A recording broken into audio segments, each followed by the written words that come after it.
Let's talk about Sabina Shoal. In terms of its strategic value, what is it in your view? There are two significant points to be mindful. Number one, the location, as you just mentioned, is so close to Palawan Island, and geographic importance show that this is worthwhile for China to do something more on the shelf. And basically, looking into the map, everyone should know that in between Second Thomas Shelf and Palawan, so in the past, all the resupply actually came from Palawan. So strategically, if China can strengthen strategic outposts in Sabina Shelf, it would be much easier to cut off this supply line. And this is number one consideration. The second one is a geographic feature. Looking into geographic feature, Sabina Shelf itself is the largest coral reef in the entire spread to the island, even larger, bigger than Mischief Reef.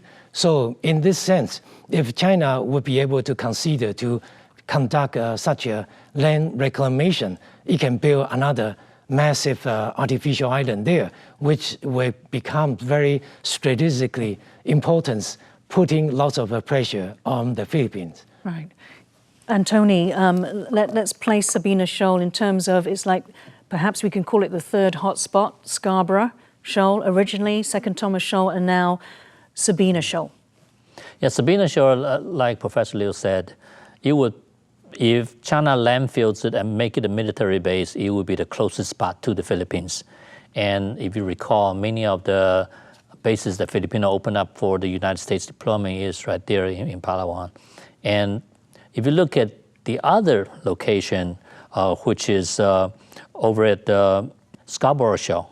Scarborough Shoal is just west side of Subic Bay, a huge naval base and a major port right now, and Manila Bay.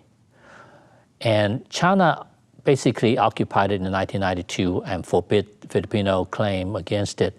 So strategically, that location is probably the most important of the three, because from that location, they can choke Philippines economically. So Scarborough Shoal is actually strategically more important. And so unfortunately, Filipino couldn't defend against the Chinese occupation of that area.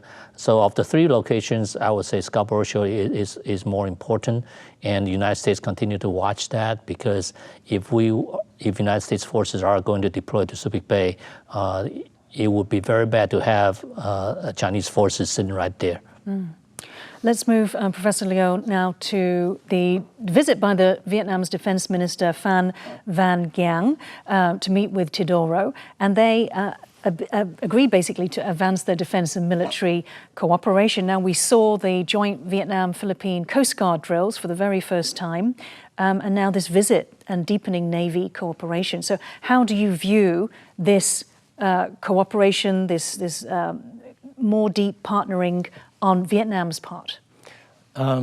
This is a very interesting information, because in the last few days, after the visit between two defense ministers, many look into Filipinos and Western media, showing that this is a strengthening defense alliance against China. But if you can really look into Vietnamese official news, which is a much more regular routines collaboration with members of ASEAN or close neighbors.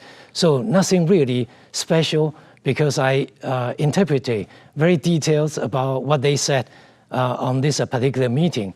And just but they must also know that to do this at this time, when there are such public and intense confrontations and clashes between the Philippines and China, this would surely have a reaction by China. I think traditionally, Vietnam and the Philippines are under such pressures from China. So just before President Duterte, Vietnam and the Philippines really seek for this strengthen their comprehensive partnership. At that particular point, really played against China. But don't forget, when we are discussing this ministers' meeting, just 1 week before, the top leaders, Secretary General of Vietnam Communist Party, just visited Xi Jinping in Beijing, and they want to deepen their collaboration between two communist parties. So this is a larger strategic background.